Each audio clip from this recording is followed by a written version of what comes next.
Digital world ने बच्चों से उसका बचपन छीन लिया है और पेरेंट्स से उनका पेशेंस। आज का पेरेंट गूगल करने से ज़्यादा परेशान अपने गिल्ट से है। फ्रेंडली होना और फ्रेंड होना, इसमें डिफरेंस है। क्या उम्र होनी चाहिए जब बच्चे के हाथ में उसको आप मोबाइल दे रहे हैं? बच्चे को घर का साइलेंस मार रहा है बिकॉज पेरेंट्स आर बिजी। बच्चे को परफेक्ट पेरेंट नहीं चाहिए, बच्चे को प्रेजेंस पेरेंट चाहिए। Let the child feel the emotion, let the child understand. तो comparison is killing the inner self of the child. बच्चे को डोपामिन चाहिए।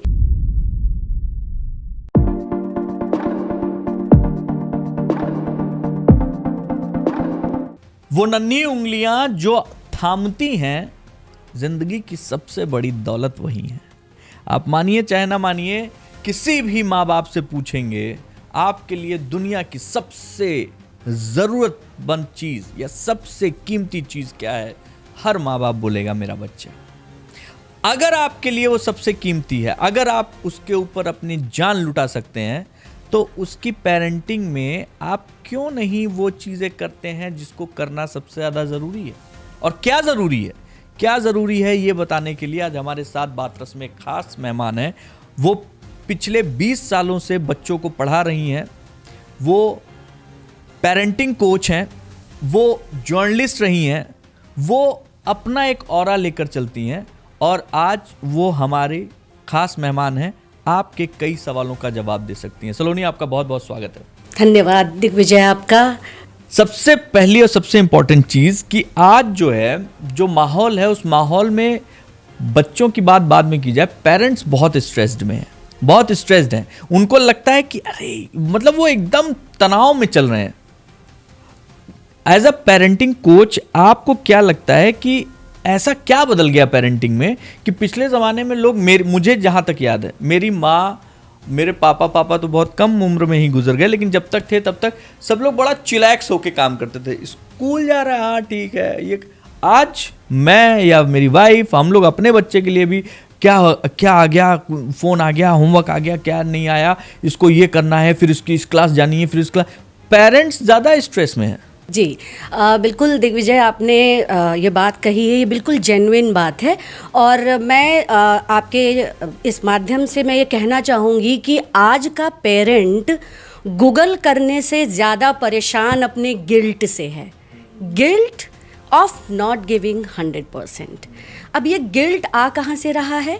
क्योंकि एज़ यू नो, ये 21st सेंचुरी है, डिजिटल वर्ल्ड है। आपके पास मोबाइल में सब कुछ है, आप मोबाइल में देख रहे हैं, आप देख रहे हैं कि अरे ये पेरेंट तो अपने बच्चे को, इसको तो गोल्ड मेडल मिला हुआ है, मेरे बच्चे के पास तो गोल्ड मेडल ही नहीं है। तो जो सबसे बड़ा, जो पहले की पेरेंटिंग और आज की पेरेंटिंग में सबसे बड़ा जो डिफरेंस है, वो ये आ रहा है कि आज का पेरेंट गिल्ट में जी रहा है। अगर हम गिल्ट छोड़कर ग्रेट फील करना शुरू करें, ग्रेट ऑफ जो हमारे पास है वो मेरे लिए खास है, अगर ये फीलिंग पेरेंट में आ जाए, जो कि आज मिसिंग है, तो मेरे ख्याल से आधा स्ट्रेस तो हमारा ऐसे ही दूर हो जाएगा। तो ये सबसे बड़ा मॉडर्न पेरेंटिंग का प्रॉब्लम है कि आप ग्रेट फील करिए इंस्टेड ऑफ गिल्ट। ये जो गिल्ट है, ये आ इसलिए रहा है, मुझे जहाँ तक लगता है कि लोग बच्चों की तुलना बहुत ज़्यादा करते हैं एक दूसरे। मतलब आप अब बच्चा आपका कितना भी अच्छा कर रहा हो, लेकिन उसके सामने एक सवाल हमेशा खड़ा रहे, उसको देखे, वो देखे, शर्मा जी के लड़के को देखे क्या करता है। तुम 96% पे रुक गए, शर्मा जी का बच्चा 99.99 लेके आया। बिल्कुल सही दिग्विजय। और इससे मुझे एक बात याद आ गई कि मैं एक दिन ऐसे ही क्लास में पढ़ा रही थी, तो एक बच्चे ने मुझसे कहा कि मैम जो मेरे पेरेंट हैं वो हमेशा कंपेयर करते रहते हैं मुझे कि तुम्हारे तो मैथ्स में इतने कम नंबर आए और इसमें कम नंबर आए। अब आप ये बताइए, अगर मैं पापा से कहूँ कि उनके पास तो ये वाली गाड़ी है, वो बच्चा है बोल नहीं सकता है, वो बच्चा है उसके अंदर मतलब वो छोटा है, ऑफ कोर्स उन्हें पापा से नहीं बोलेगा। लेकिन अगर आप ये सोचिए, बिल्कुल इस चीज़ को ध्यान में लाइए कि अगर आप अपने बच्चे को कांस्टेंट कंपेयर कर रहे हैं तो कहीं ना कहीं आप उसके जो माइंड फ्रेम है उसके अंदर ये चीज़ डाल रहे हैं, you are not good enough. तो बच्चे की जो प्रोग्रामिंग हो रही है वो प्रोग्रामिंग वैसी हो रही है कि आई एम नॉट गुड इनफ। फिर बच्चा कोई भी काम करने जाएगा, देन बच्चा will feel I am not good enough. तो ये जो कांस्टेंट कंपैरिजन जो आप कह रहे हैं, ये बहुत ज़्यादा हमारे बच्चे के लॉजिकल ब्रेन के लिए हार्मफुल है। उनका कॉन्फिडेंस लेवल कम हो जाता है, वो जो उनके अंदर जो चीज़ को करने की जो ख्वाहिश होती है जिसको हम कहते हैं, वो कम हो जाता है। तो comparison is killing the inner self of the child. इसमें कहीं ना कहीं ये जो डिजिटल वर्ल्ड है, ये जो मोबाइल है, ये जो लैपटॉप है और ये जो गेम्स है, ये सब भी बहुत बड़ा रोल निभा रहे हैं। देखिए, डिजिटल वर्ल्ड ने बच्चों से उसका बचपन छीन लिया है और पेरेंट्स से उनका पेशेंस। क्या बात। तो देखिए, एक्चुअली अगर हम बात यहाँ पे 21st सेंचुरी की कर रहे हैं, जब आप अपने माता पिता से अपने आप को कंपेयर करते हैं, अगर देखते हैं उस जनरेशन को, तो वो जनरेशन एक ऐसी लाइफ था कि हाँ भाई हमें अच्छा करना है, खाना है, पीना है। ये वाली जो हमारी और आपकी जनरेशन थी, हम लोग सक्सेस के लिए भाग रहे थे। और जो आगे वाला जो जनरेशन है वो सेटिस्फैक्शन के लिए भागेगा। उसको हर काम में सेटिस्फैक्शन होगा तभी वो करेगा, जिसको हम जेन ज़ी कहते हैं। अगर उसको सेटिस्फैक्शन नहीं है, आप चाहे उसको लाख पढ़ा दीजिए, वो नहीं करेगा। तो पेरेंट्स ये चीज़ नहीं समझ पा रहे हैं कि वो जो बच्चा, जो उस बच्चे को जो आप जो ग्रो अप कर रहे हैं, वो उस जनरेशन, उस लेवल, जब वो आपके एज में आएगा तो उसको डिजिटली साउंड होना होगा। बट इसके लिए मैं ये नहीं कह रही हूँ कि आप बच्चे को बचपन से ही बिल्कुल आप मोबाइल और लैपटॉप में दे दीजिए। अरे बीच में एक आया नहीं था, कोडिंग करा रहा था कि भाई बच्चे, मतलब वो 7 साल 8 साल के बच्चों को कोडिंग करा रहे हो यार। अरे क्या चाहते हो भाई, उस बच्चे की मतलब जान ले लोगे आप? 7 साल 8 10 साल का बच्चा कोडिंग सीख ले? नहीं, ये बिल्कुल ही जेन्युइन बात नहीं है। क्योंकि अब यहाँ पर मैं, जब आपने ये क्वेश्चन किया, इस क्वेश्चन पर ही दिग्विजय अगर मैं कहूँ तो मैं इस पे 1 घंटे बोल सकती हूँ। ये इतना बड़ा टॉपिक है। इस चीज़ को अगर हम देखें तो इसमें हमें ब्रेन को समझना बहुत ज़रूरी होगा। एज अ साइंस, मैं साइंस बैकग्राउंड से हूँ, साइंस टीचर भी हूँ, तो इस चीज़ को समझना, मैं सारे पेरेंट्स जो यहाँ पर इस वक्त जुड़े हुए हैं उनको मैं कहना चाहूँगी कि पेरेंटिंग करने से पहले आपको ब्रेन साइंस, आजकल पेरेंटिंग कोच की क्यों ज़रूरत है? आप ये, क्या आपके मन में भी ये सवाल आता होगा कि भाई हम भी तो पले हैं, हमारे भी तो माँ बाप ने, और हम भी ठीक ठाक सक्सेसफुल हैं, मतलब हम कर रहे हैं, अपनी अच्छी लाइफ जी रहे हैं, तो फिर आज ऐसा क्या हो गया कि हमें एक पेरेंटिंग कोच की ज़रूरत है? तो because this digital world has given lots of exposure to the child, बच्चों को बहुत एक्सपोजर मिल रहा है। अब यहाँ पेरेंट्स को मैं ये कहना चाहूँगी कि आपको उनके ब्रेन को समझने की ज़रूरत है बच्चों के। देखिए, अगर आप एज अ बच्चे का ब्रेन देखें तो बच्चे के ब्रेन का जो ये आगे का फ्रंटल लोब है, जिसको हम आगे का ब्रेन कहते हैं, लॉजिक ब्रेन बोलते हैं, ये जो लॉजिक ब्रेन है ये आपका 3 साल की उम्र के बाद डेवलप होता है, शुरू ही होता है, और आप बिलीव नहीं करेंगे ये 21 साल तक डेवलप होते रहता है। और इस पर हम बहुत बात करेंगे, क्योंकि आप, मुझे पता है कि आप इस दौरान, इस बातचीत के दौरान वो सवाल भी आएगा जो आप मुझसे आगे पूछेंगे। मैं आई नो कि दिस इज़ द बहुत बड़ा एक सवाल है आजकल पेरेंट्स का। तो जो ये ब्रेन है वो, उसमें वो कांस्टेंट जो डेवलपमेंट है, फ्री फ्रंटल लोब जो हमारा है, वो चीज़ों को समझ ही नहीं पाता है। और पेरेंट्स एक्सपेक्ट करते हैं कि बच्चा हमारा लॉजिकली काम करे। तो यहाँ पे पेरेंट का रोल बहुत बड़ा हो जाता है कि, और हमें पहले से अगर हम देखें तो आपको बाउंड्रीज सेट करनी पड़ेंगी। आप ऐसे नहीं चल सकते हैं। और उसके लिए आपको अपने घर में रूल्स रेगुलेशंस और ये बाउंड्रीज आप कब सेट करेंगे? 3 साल से 7 साल के उम्र में। ये क्योंकि आपके बच्चे का जो लॉजिकल ब्रेन है वो उस वक्त डेवलप करना शुरू हो जाता है। तो ये बाउंड्रीज आपको तय करनी पड़ेंगी। और संस्कृत में एक बहुत अच्छी कहावत है जो मैंने कभी किसी बुक में मैं पढ़ रही थी तो मैंने देखा था कि लाड़ियेत, ताड़ियेत एंड देन मित्रयेत। तो 0 से 3 इयर्स लाड़ियेत मतलब लाड़ प्यार कीजिए, और आप इसको 5 साल भी कर सकते हैं। ताड़ियेत, ताड़ियेत 7 से 14। ताड़ियेत का मतलब ये नहीं है मारिए अब कुछ लोग लगेंगे मारने तो पेरेंट्स ये कहना चाहोगे कि मारना नहीं है, मारियेत जो ताड़ियेत वर्ड है इसका मतलब होता है डिसिप्लिन। जो डिसिप्लिन वाला एज है, बाउंड्री सेट करना is very very very important. और उसके बाद वाला फेज़ है मित्रयेत। तो अब पेरेंट्स क्या करते हैं, आजकल आप देखोगे जो नए पेरेंट हैं जो हैं वो कहते हैं आई am very friendly with my child, I am very friendly. तो फ्रेंडली होना और फ्रेंड होना इसमें डिफरेंस है। तो पेरेंट्स, वो बहुत ही पतली सी लाइन है पर पेरेंट्स समझ नहीं पा रहे हैं। फ्रेंडली होना means I am giving my child also some space so that he can express his emotions.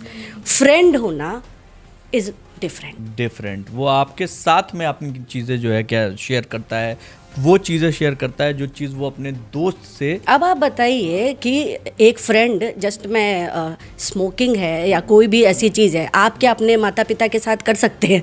हाँ नहीं, बिल्कुल बिल्कुल ठीक बात है। फ्रेंडली और फ्रेंड दोनों में बहुत अंतर है। एग्जैक्टली। एक बहुत अच्छी लाइन कभी मैंने पढ़ी थी और बड़ा अच्छा था कि टीवी देखने पर जिन लोगों ने डांटा है उन्हीं ने आज के युग में मोबाइल सब बच्चों के हाथ में बांटा है। वाह, बिल्कुल आपने बिल्कुल बहुत ही अच्छी लाइन बोली है दिग्विजय। ये चीज़ जो है, ये चीज़ वाकई हो रही है। मैं अपने घर में भी मैंने एक चीज़ देखा है सलोनी, कि बच्चों के हाथ में मोबाइल गैजेट दे दिया, परिवार के सदस्य ने, मम्मी ने दे दिया, पापा ने दे दिया।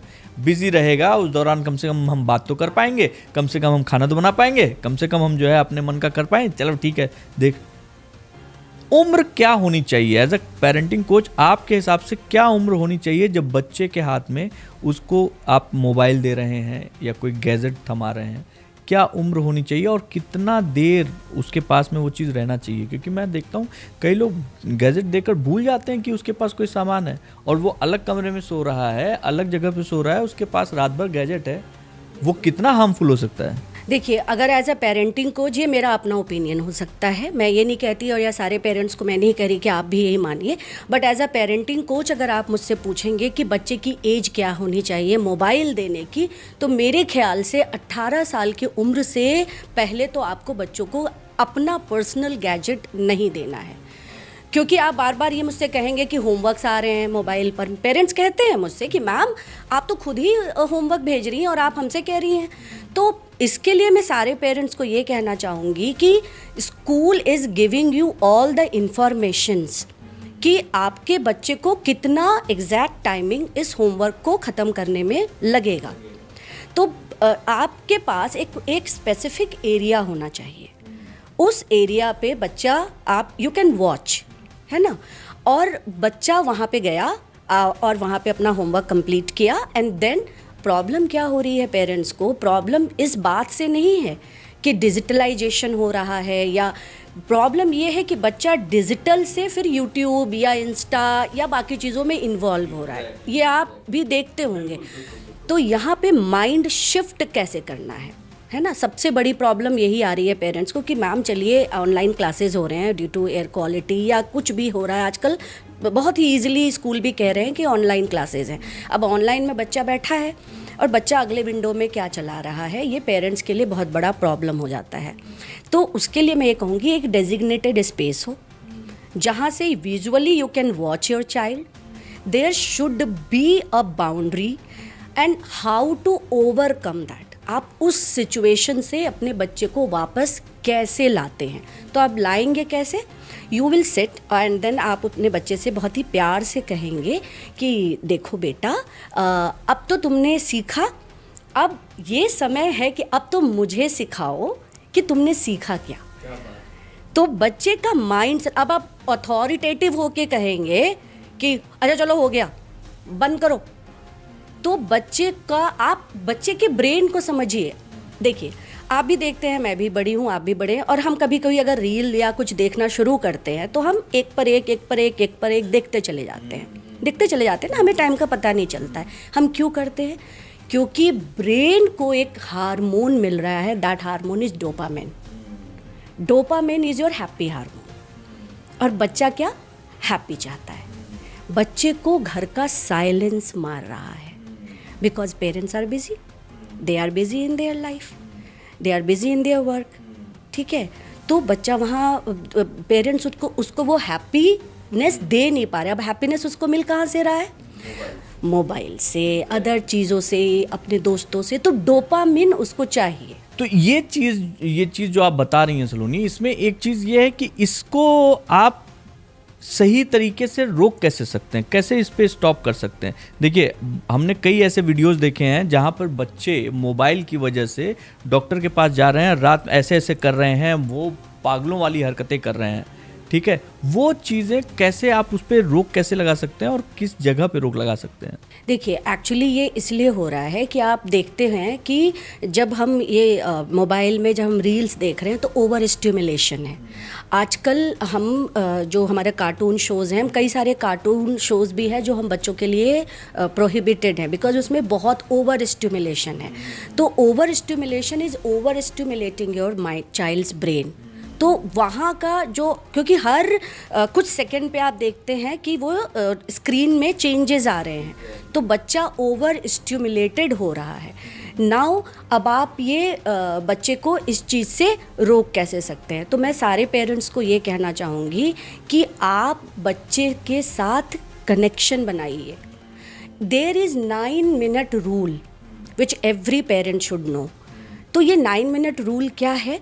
ये बहुत ही माइंडफुल रूल है, एंड मैंने बहुत सारे पेरेंट्स के साथ ये किया है, एंड ये 100% सक्सेसफुल हुआ है। तो इसमें पहला जो हमारा 3 मिनट है, सुबह 3 मिनट अपने बच्चे के, अब क्या होता है कि बच्चा स्कूल के लिए रेडी हो रहा है, और आप क्योंकि because you are also working, तो आप अपने दुनिया में जल्दी जल्दी किचन में काम कर रहे हैं, और आप अपने जहाँ किचन से या बेडरूम से या डाइनिंग हॉल से आप उसको आवाज़ें लगा रहे हैं, जल्दी तैयार हो जाओ, जल्दी तैयार हो जाओ। तो उससे क्या है, बच्चा आपके साथ कनेक्ट नहीं फील कर रहा है। तो आपको बच्चे के पास जाना है, एंड देन वो 3 minute in the morning is very important for your child. फिर उसके बाद होता है आपका आफ्टरनून का 3 मिनट। वो जब बच्चा स्कूल से आ रहा है, मैंने देखा है कि मैं डिस्पर्सल में रहती हूँ और मैं देखती हूँ कि जैसे ही पेरेंट आते हैं, वो उनका सबसे पहला सवाल होता है, आज क्या पढ़ा, क्या हुआ स्कूल में, क्या हुआ। तो बच्चा जो क्या है कि वो पेरेंट्स के साथ कनेक्शन नहीं बैठा पा रहा है। तो सवाल क्या होना चाहिए पेरेंट्स का बच्चे से 3 मिनट के? तो हम बच्चों से क्या सवाल कर सकते हैं? जैसे ही हम बच्चे से मिले, हम बच्चे को पहले तो गले लगाएंगे, बच्चे से बोलेंगे, wow, I am very happy to see you happy, so I think the day was very good, you enjoyed the school, oh what was the best part of the school, how did you enjoy it, अच्छा wow that's great, अच्छा वो तुम्हारे दोस्त के साथ आज कैसे रहा तुम्हारा। तो these questions can give you connection instead of asking, अच्छा मैथ्स में तो तुम्हें इतने ही नंबर मिले, ये क्यों हुआ। So that time and the last 3 minutes is your bed time. That time is the correction and connection time. उस समय जब आप बेड पे जा रहे हैं बच्चे के पास, तो पूरे दिन में अगर आपने कहीं भी लगता है कि मेरा बच्चा इस चीज़ से इन्वॉल्व हो रहा है या स्क्रीन में इन्वॉल्व हो रहा है या वो बहुत ज़्यादा मोबाइल देख रहा है, तो चूँकि आपने अच्छे बाकी के 6 मिनट आपने बच्चे के साथ बिताए हैं, तो वो जो लास्ट का 3 मिनट है, that you can use as a correction time. Very nice, very nice. हमको इसमें एक चीज़ और पूछनी है सलोनी, कि अगर कुछ बच्चे होते हैं, अक्सर आप लोग देखते होंगे, आप कुछ बच्चे होते हैं जो कि फैल जाते हैं। आप गए जो है किसी मॉल के अंदर गए, वहाँ पे देखे एक बच्चा ज़मीन पे फैला हुआ है, हमको हमको चाहिए, वो जो हमको चाहिए होता है, थोड़ी देर जो है मम्मी इधर देख रही है, पापा उधर देख रहे हैं, फिर दोनों लोग उसी को देखते कहते हैं दिलवा यार, बेइज्जती करा रहा है सबसे, और उसका जो है वो जो भी जिद हुई वो मान लिया। जो टेंट्रम होता है बच्चों का, उसको कैसे कंट्रोल किया जाए? दिग्विजय, मैं आपसे काउंटर क्वेश्चन एक करना चाहूँगी इस क्वेश्चन पे।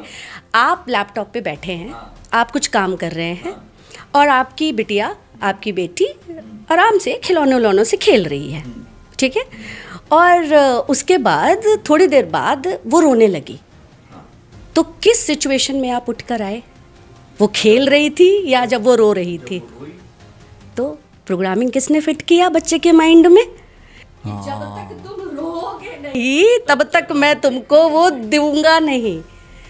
तो टैंट्रम, टेंशन सीकिंग वाला प्रॉब्लम हो गया है। ओके, हाँ ठीक है। तो टैंट्रम बच्चा इसलिए थ्रो कर रहा है। देखिए, अगर बच्चा आपसे पूरे दिन में 7-8 चीज़ें मांग रहा है, तो उसमें से 2-3 चीज़ें हो सकता है जेन्युइन हो, है ना, जरूरी तो है नहीं। अगर कलर, उसके स्कूल में कलर ख़त्म हो गया तो मांग रहा है कि पापा मुझे कलर दिला दीजिए, तो वो जेन्युइन है ना मांगना बच्चे का, तो आप बच्चे को वो दिला दीजिए।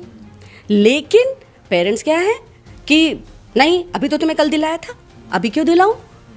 तो बच्चे के माइंड में ये प्रोग्रामिंग हो रही है। मैं इसको एक न्यूरो साइंस के लॉजिकली आपको ये बताऊंगी।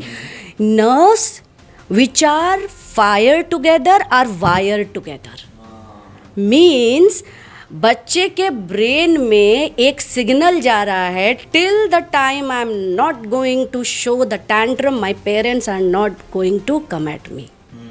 Nerves which are fire together. तो जब बच्चे ने वहाँ रोना पीटना शुरू किया, तब आपने उसके ऊपर अटेंशन देना शुरू किया, तो उसका जो नर्व है दैट इज फायर। अब फायर हुआ, उसने रोना शुरू किया। अब उसके जो अगला, उसका जो ब्रेन का जो सिग्नल है, वो कह रहा है रोगे तब मिलेगा। तो fire and they are wired. So every time ये जो है आपको वही, इसलिए उसका बच्चे का वो टैंट्रम इसीलिए आ रहा है जिससे कि आप उसको अटेंशन दें, उसकी तरफ आँख दिखाएं, उसकी तरफ, उसकी बात को समझें, उसको समय दें। ये यहाँ से एक सवाल और उठता है कि खासतौर पे इंडियन पेरेंट्स ऐसी कौन सी गलतियाँ करते हैं जो उनको रियलाइज़ ही नहीं होती कि ये कोई गलती भी है। सबसे बड़ी गलती जो आजकल के जो पेरेंट हैं, जो मुझे लग रहा है कि वो कॉन्स्टेंटली करे जा रहे हैं, दे आर बच्चों को बहुत ज़्यादा ज्ञान दे रहे हैं। बच्चों को ज्ञान की नहीं, आपके ध्यान की ज़रूरत है। आप ज्ञान दे रहे हैं ना, बच्चा कॉन्स्टेंटली तुम ऐसे करो, तुम वैसे करो। बच्चे को परफेक्ट पेरेंट नहीं चाहिए, बच्चे को प्रेजेंस पेरेंट चाहिए। बच्चे को वो पेरेंट चाहिए जहाँ से वो अपने आप को सेफ फील कर सके। इस चीज़ को मैं आपको, आप जब ये टैंट्रम की बात कर रहे थे तो अचानक मुझे एक चीज़ याद आई। एक कोरियन वे ऑफ बाउंडिंग और बॉन्डिंग विद द चाइल्ड है, वो सिर्फ 60 सेकेंड आपको लगेगा, and that Korean way is so effective. इसको बोलते हैं जोंग इफ़ेक्ट। अब हाँ, ये जो जोंग इफ़ेक्ट है, इसमें देखिए एक्चुअली एज अ पेरेंट हम लोग क्या करते हैं ना, हम लोग बच्चों को, जैसे बच्चा मेरा गिर गया तो हम रेस्क्यू मोड में आ जाते हैं। अरे गिर गया, उठो उठो उठो उठो उठो, चुप हो जाओ चुप हो जाओ चुप हो जाओ चुप हो जाओ, बिल्कुल मत रो बिल्कुल मत रो। आप ब्रेन को एक प्रोग्रामिंग दे रहे हैं कि रोना इज़ नॉट गुड, है ना। तो जोंग इफ़ेक्ट 60 सेकेंड का एक छोटा सा उपाय है। उसमें हमें, मैं सारे पेरेंट्स को कहूँगी कि वो जल्दी से कॉपी और पेंसिल लेके तैयार हो जाए, क्योंकि ये 60 सेकेंड उनकी ज़िंदगी को बदल सकता है। टैंट्रम बच्चा करना ही भूल जाएगा। आप कहेंगे कि भाई ये कौन सा उपाय था जो मेरा बच्चा तो अब टैंट्रम ही नहीं करता। तो क्या है ये 60 सेकेंड में जोंग इफ़ेक्ट? सबसे पहले जब आपका बच्चा रो रहा है तो आपको उसके इमोशंस को वैलिडेट करने देना है। मतलब बच्चे को तुरंत रेस्क्यू के लिए नहीं जाना है। आप just for 10 second pause, take a deep breath. उसके बाद आप बच्चे के आई लेवल के पास जाइए and then look at into your child's eye. आप वहीं से देखेंगे कि बच्चे के कुछ माइंडसेट या उसके कुछ अपीयरेंस में चेंज आया, वो रोना अभी भी चुप नहीं होगा। देन आप बच्चे के आई से आई कांटेक्ट करेंगे एंड देन अभी भी आप बच्चे को कुछ कहेंगे नहीं, आपको भी बच्चे को कुछ भी नहीं कहना है, जस्ट आई कांटेक्ट। देन आप हाथ लेंगे और बच्चे की पीठ पे धीरे से हाथ फेरेंगे, दैट फॉर 10 सेकेंड्स। आपने हाथ फेरा, अब बच्चा थोड़ा सा काम डाउन होगा बट वो अभी भी चुप नहीं होगा। उसके बाद आप उसको बोलेंगे आई अंडरस्टैंड यू। फिर उसके बाद बोलेंगे कि चलो मिलके ब्रीद इन करते हैं, या आप गहरी सांस लेना शुरू करेंगे तो बच्चा आपकी तरफ देखेगा। एंड उसके बाद आप बच्चे को बोलेंगे कि बच्चे या बेटा या बेटी, आई कैन वैलिडेट ये जो टॉय आपका टूट गया या जो आपको ये चाहिए था, दैट इज़ वेरी इम्पॉर्टेंट, और मैं जो आपको अभी नहीं दिला पाया बट इसका सोल्यूशन हम ज़रूर निकालेंगे। और अब आप देखेंगे कि बच्चा का रोना धीरे धीरे कम हो जाएगा।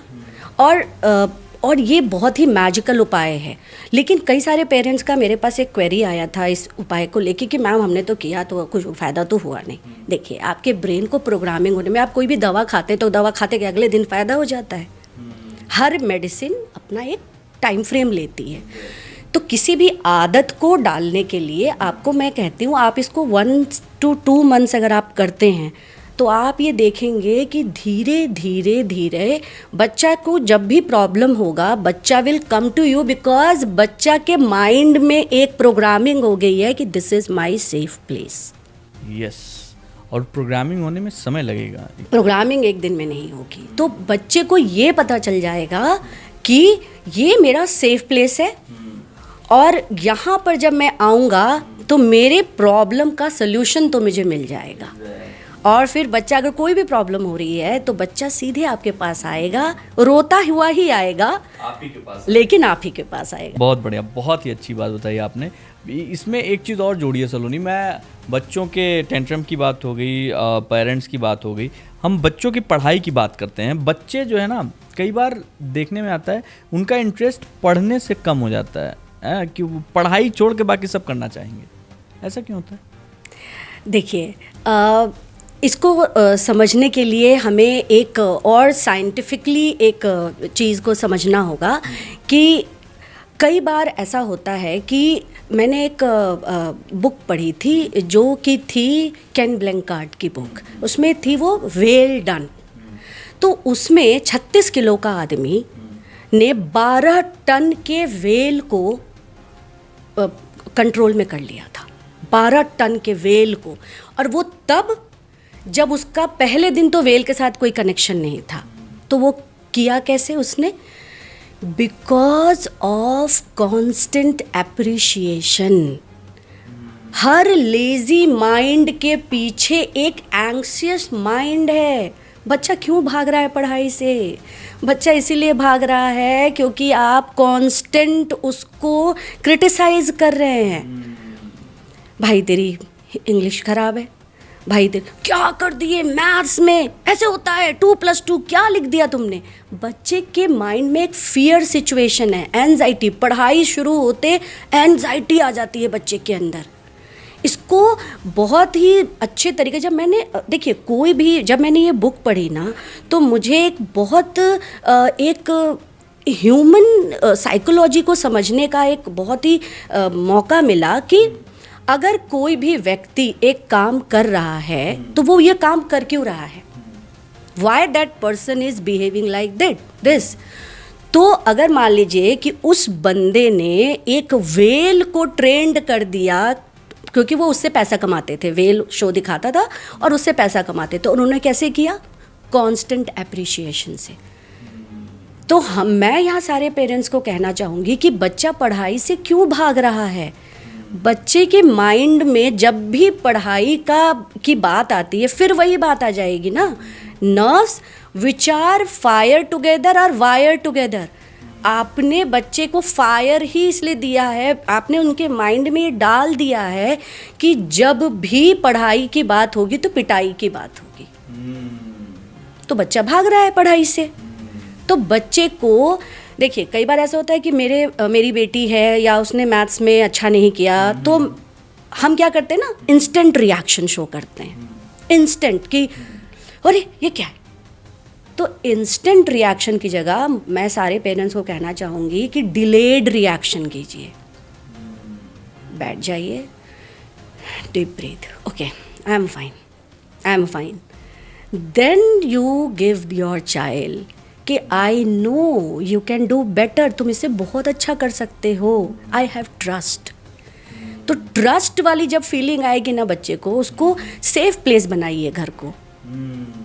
बच्चा कहाँ भागेगा, बाहर गया तो टीचर, हाँ घर आए तो मम्मी पापा, बच्चा कहाँ, बच्चा है ना, छोटा है। अभी एक उदाहरण ये आया तो था, जो अभी एक बहुत बड़े स्कूल में एक इंसिडेंट हुई, एक घटना हुई, दुर्घटना हुई, जिसमें उस बच्ची की जो ऑडियो कॉल आई थी, उस ऑडियो कॉल में वो 4th क्लास की बच्ची रो रही थी, अपनी मम्मी से रो के बोल रही थी कि मम्मा मुझे यहाँ नहीं पढ़ना है, मुझे ये लोग हर बार पे जो है मेरे को बोलते हैं, हर चीज़ में मुझे जो है क्रिब करते हैं, बोलते हैं, मुझे यहाँ नहीं पढ़ना, रो रही थी। माँ बाप ने उस चीज़ को सुना, लेकिन उनके दिमाग के कोने में ये था कि अरे बच्चे हैं, करते हैं, स्कूल जाने के बहाने ढूंढते हैं। और वो लड़की, उसने इतना बड़ा कदम उठाया जिसकी वजह से वो हमारे बीच है भी नहीं, और वो उसके मम्मी और उसके पापा, उसकी मम्मी की आत्मग्लानि ये थी कि उनकी जब वो उनको देखा गया उनके, तो वो खुद को जो है इसका कल्प्रिट मान रही थी, खुद को दोषी ठहरा रही थी कि मेरी वजह से। ये मतलब आजकल के उसमें ऐसा नहीं है, कोई भी माँ बाप नहीं चाहेगा कि अपने बच्चे के लिए कुछ भी खराब, लेकिन जो इस तरीके की सिचुएशन, जो इस तरीके के एंगल, वो कैसे बच्चों के दिमाग में कहाँ से ये चीज़ें, मतलब कैसे पढ़ा जाए। सलोनी, मेरा सवाल ये, कैसे पढ़ा जाए कि भाई मेरा बच्चा वाकई किस चीज़ से पीड़ित है, वाकई क्या उसको, क्योंकि हर बच्चा सुबह उठने के बाद यही कहता है कि आज मेरा सर दर्द कर, आज नहीं जाऊंगा स्कूल, कुछ ना कुछ पेट दर्द कर, नहीं जाऊंगा स्कूल। तो अब ऐसे में माँ बाप ये तो नहीं कर सकते कि भैया स्कूल नहीं जाने का मन कर रहा है, क्या है ये कुछ बड़ा कदम तो नहीं उठाएगा, ये तो नहीं सोचते हैं। मैं सारे पेरेंट्स को ये कहना चाहूँगी कि हम मैथ्स तो पढ़ा देते हैं, साइंस तो पढ़ा देते हैं, और उसको लेके हमारे बड़े वो होते हैं, लेकिन हम अपने बच्चे के इमोशंस को समझना, पढ़ना, या उसको रेगुलेट और या उसको वैलिडेट करना नहीं सिखा पाते हैं।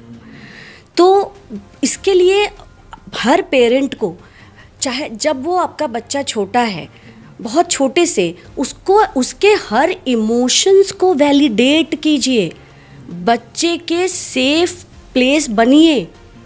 बट आप बच्चे के अगर बच्चा रो रहा है या बच्चा किसी चीज़ के लेकर परेशान है, तो हमारे जो इंडियन सोसाइटी या हम लोगों की जो अपब्रिंगिंग है, वो हम लोगों की अपब्रिंगिंग ऐसी है कि हम अपने इमोशनल ब्रेन को उतना ज़्यादा प्रायोरिटी पर नहीं रखते हैं। कि जैसे मान लीजिए कि आपको चोट लग गई, ठीक है, तो आप अपने बच्चे को क्या कहेंगे, वो देखो कौवा, कौवा कौवा ले गया, कौवा ले गया, कौवा ले गया। मतलब आपने उसको ये दिमाग में, उसको आपको लगता है अरे इसको ये चीज़ याद ना रहे कि चोट लगी है। बट मैं सारे पेरेंट्स को ये कहना चाहूँगी कि बच्चे को क्योंकि आपको तो लगा बच्चा भूल गया, बट बच्चे के ब्रेन ने भूला नहीं है उस इंसिडेंट्स को। सबकॉन्शियस माइंड में कहीं वो इमोशन दबा हुआ है, और वो इमोशन उसके लॉजिक ब्रेन तक नहीं आया है। और कभी आप कभी देखिएगा कि ऑल ऑफ अ सडन, मैं जानती हूँ यहाँ जो सारे वेब पॉडकास्ट देख रहे होंगे, उन पेरेंट को भी लगेगा कि कई बार ऐसा होता है कि आउट ऑफ नोवेयर बच्चा किसी चीज़ से डरने लगता है। जैसे मेरे पास एक पेरेंट आए थे, उनका बच्चा स्विमिंग बहुत अच्छा करता था और बहुत अच्छा स्विमिंग में था वो, बट एक दिन वो अचानक मतलब जो समर में, एक समर तो उसने कर लिया, अगले समर में जब मम्मी ने कहा कि बेटा स्विमिंग में चलेंगे, तो वो घबरा गया, बोला नहीं मुझे स्विमिंग में नहीं जाना।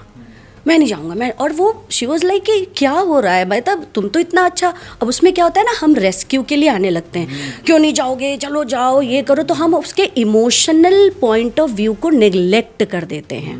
उसके सब कॉन्शियस माइंड में कोई ना कोई कुछ ना कुछ, देखो मैंने आपको पहले भी कहा है कि अगर कोई एक्शन है तो उसके पीछे कोई रीज़न है। तो सबसे पहले हमें इमोशनल वैलिडेशन बहुत ज़रूरी है। हर पेरेंट्स को मैं कहूँगी कि कोई भी इमोशन को सप्रेस मत करिए। Let the child feel the emotion, let the child understand, okay I am not happy right now and why I am not happy. Talk to the child कि I understand, I am with you, और तुम अगर इस चीज़ को समझो, इस चीज़ को validate करने की कोशिश करो। तो वहाँ से अगर हम अपने इमोशंस को वैलिडेट करेंगे तो मेरे ख्याल से जो इस तरह का जो हमारा कन्वर्सेशनल गैप आ जाता है पेरेंट्स के साथ, क्योंकि पेरेंट्स के साथ बच्चा कनेक्ट नहीं हो पाता है, इसीलिए वो अपने बच्चे, अपने मम्मी या पापा या किसी को ये बात नहीं बता पाता है। ये कहीं ना कहीं ऐसा कई बार देखने में आया है कि कई बार पेरेंट्स को ही लगता है कि मेरी पेरेंटिंग में मैं फेल हो रहा हूँ। कई बार लगने लगता है ना, जो आप बता रही हैं उसमें उसको पेरेंट की वो ग्लानि वो रहती है कि मैं सही अच्छा पेरेंट नहीं हूँ, मैं अच्छी माँ नहीं हूँ, मैं अच्छा बाप नहीं हूँ, मैं समय नहीं दे पाता हूँ। या मम्मी को लगता है कि यार मैं कहाँ क्या करूँ, मैं अपने बच्चे को समझ। ऐसे लोगों के लिए क्या मैसेज देंगे आप? तो मैं सारे जो पेरेंट यहाँ पे जुड़े हुए हैं उनसे ये कहना चाहूँगी, नोबडी इज़ परफेक्ट। परफेक्ट कोई नहीं है, और कोई गाइड और मैनुअल नहीं आया हुआ है परफेक्शन का। तो यहाँ सारे पेरेंट्स परफेक्शन की जगह कनेक्शन पर ध्यान दें। कनेक्शन, आपका कनेक्शन, इमोशनल कनेक्शन होना चाहिए बच्चे के साथ। Nobody is perfect hair.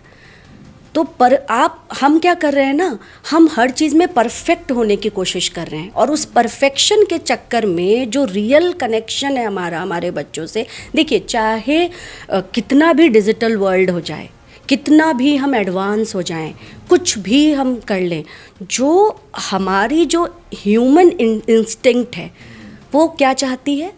Love, अगाध प्रेम। तो लव की जो भाषा है ना, हम उस बच्चे को बस प्यार दीजिए, प्रेजेंस दीजिए। बच्चा कभी नहीं कहता है कि मुझे परफेक्ट पेरेंट चाहिए। बच्चे ने नहीं कहा है कि उसने नहीं बना दिया एक सेट कि ये क्राइटेरिया है, ये परफेक्शन का क्राइटेरिया है, और इसमें आप फिट नहीं हो रहे हैं तो आप परफेक्ट पेरेंट नहीं हैं। उसको तो सिर्फ आपका साथ चाहिए। तो ऐसे में जो पेरेंट्स जो है वर्किंग हैं, वो किस तरीके से क्वालिटी टाइम के लिए अपना एक सेट रूटीन या कुछ बताइए जिससे वो समय निकाल सकें अपने बच्चों के लिए। देखिए, मैंने आपको पहले ही कहा है कि जो वर्किंग पेरेंट है उनके लिए समय निकालना वाकई में मुश्किल हो जाता है।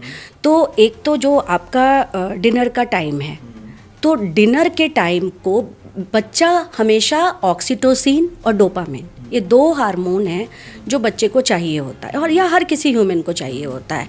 आप भी ये काम कर रहे हैं because you feel happy in this, that's why you are doing this.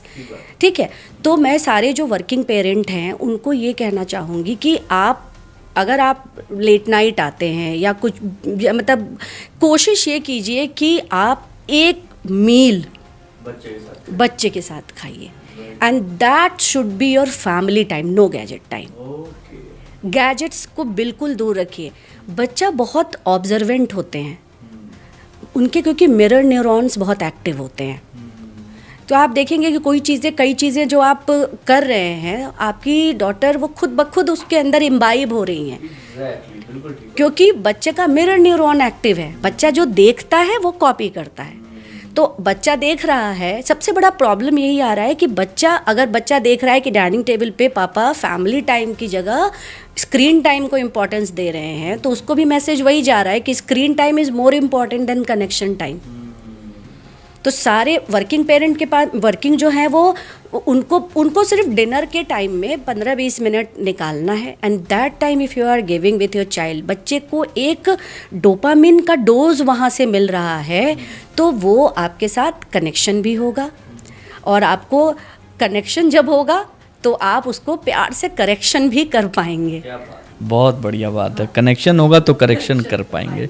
ये इसमें एक सलोनी बहुत इम्पॉर्टेंट चीज़ और आ जाती है, आपने स्क्रीन की बात की, तो स्क्रीन को जो है उसको कैसे, मतलब जो एडिक्शन है, स्क्रीन एडिक्शन, उससे बच्चों को कैसे बचाया जाए, कुछ टिप्स वो चाहिए।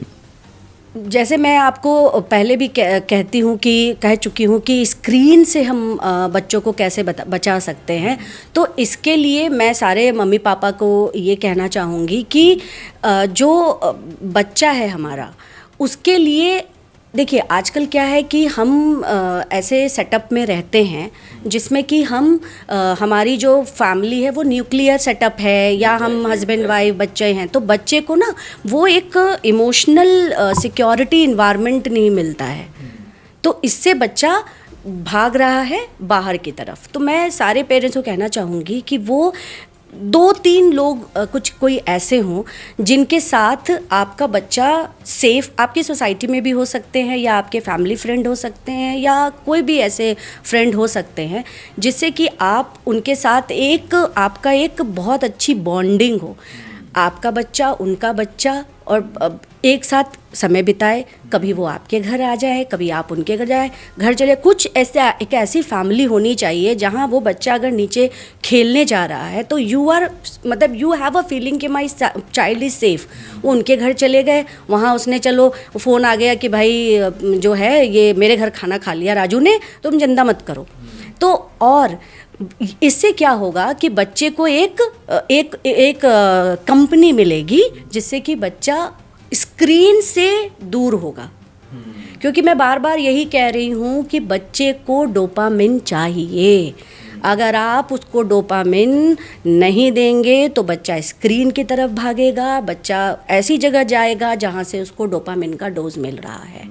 तो आप एक ऐसा सेटअप करिए, आप या तो और जब भी आप कहीं बाहर जाते हैं तो कुछ 1-2 दोस्त आपके ऐसे हों जो कि आप उनके साथ फैमिली स्पेंड कर सकें टाइम। बच्चों को बेसिकली क्या, मतलब वो डोपामिन तो चाहिए ही चाहिए, तो या तो वो आपके स्क्रीन से मिलेगा, या तो दोस्तों के साथ खेलने में मिलेगा, या फिर जो है बाहर जब वो लोगों के साथ मिलते हैं, खेलते हैं, अपने मनपसंद की चीज़ें करने की आज़ादी पाते हैं, तब मिलेगा। और इसमें मैं एक और भी चीज़ कहना चाहूँगी कि जो आजकल एक बहुत बड़ा प्रॉब्लम आ रहा है कि जो टीनेजर्स हैं वो नहीं चाहते हैं अपने पेरेंट्स के साथ समय बिताना, भागते हैं। तो वो उनका भी सबसे बड़ा इशू यही है कि पेरेंट्स जो हैं वो कांस्टेंट करेक्शन पे ध्यान दे रहे होते हैं, कनेक्शन पे नहीं ध्यान दे रहे होते हैं, और उनको भी उस लेवल का डोपामिन चाहिए जिससे कि वो आपको साइड करके अपने दोस्तों के साथ जाना चाहते हैं। तो मैं उन पेरेंट्स को ये कहना चाहूँगी कि कभी कभी आप अपने बच्चे के साथ एक लॉन्ग ड्राइव पे यूं ही निकल जाइए, उसके साथ रास्ते में बातें करिए, उसको वो फीलिंग आनी चाहिए, वो एक हैप्पीनेस उसके अंदर आनी चाहिए जिससे कि बच्चा ये फील कर सके कि there is someone whom I can connect with and that person is my safer person। और यहाँ से मुझे कोई जजमेंटल आंसर नहीं मिलने वाला है, that person is not going to judge me। तो ये जो चीज़ बच्चों के अंदर अगर ये फीलिंग आ जाती है तो मैंने देखा है कि 90% केसेस में बच्चे ऑटोमेटिकली अपने पेरेंट्स के साथ समय बिताना चाहते हैं, उनके साथ टाइम स्पेंड करना चाहते हैं, क्योंकि उनको पता है कि जो मेरे पेरेंट हैं दे अंडरस्टैंड मी, वो मेरे साथ मुझे जज नहीं करते हैं हर बात में। तो वो स्क्रीन का जो प्रॉब्लम है वो इसीलिए आ रहा है कि पेरेंट्स कनेक्शन पे नहीं ध्यान दे रहे हैं। क्या बात है। सबसे मुद्दे वाली बात ये है कि अगर आप लोगों ने ये पूरा एपिसोड देखा होगा तो मुझे लगता है कि बहुत सारी ऐसी छोटी छोटी चीज़ें, ऐसे नुआंसेस हैं जो आप तक पहुँचे हैं, जो आप अपने जीवन में उतार के आप अपने बच्चों के और करीब पहुँच सकते हैं। देखिए, ये पॉडकास्ट था ही इसलिए क्योंकि सलोनी एक जितनी अच्छी पेरेंटिंग कोच हैं उतनी अच्छी टीचर भी हैं, जितनी अच्छी टीचर हैं उतनी अच्छी मम्मी भी हैं। तो कुल मिलाकर देखा जाए तो ये एक ऐसा मतलब ये मेरे लिए भी बहुत सारा इंसाइट लेकर आया है। थैंक यू सो मच सलोनी अपना समय देने के लिए। और हम लोगों ने जो बात की है ये बात हम अगले एपिसोड में कुछ और चीज़ों पर करेंगे और चीज़ों को जारी रखेंगे। थैंक यू सो मच, आप इतना समय हमको दिया आपने, बहुत शुक्रिया। Thank you Digvijay. मैं बस सारे पेरेंट्स को यही कहना चाहूँगी कि ये जो जब आप ये पॉडकास्ट देखें तो एक कॉपी और पेंसिल साथ में लेके बैठिए और हमें आप बहुत सारे क्वेश्चंस भेजते रहिए जिससे कि हमें पता चले कि आपकी प्रॉब्लम्स क्या है और हम अगले एपिसोड में ज़रूर उन सारी प्रॉब्लम्स के आंसर लेके आपके साथ रहें। क्या बात है, आपके सवालों का इंतज़ार रहेगा। Thank you so much, thank you.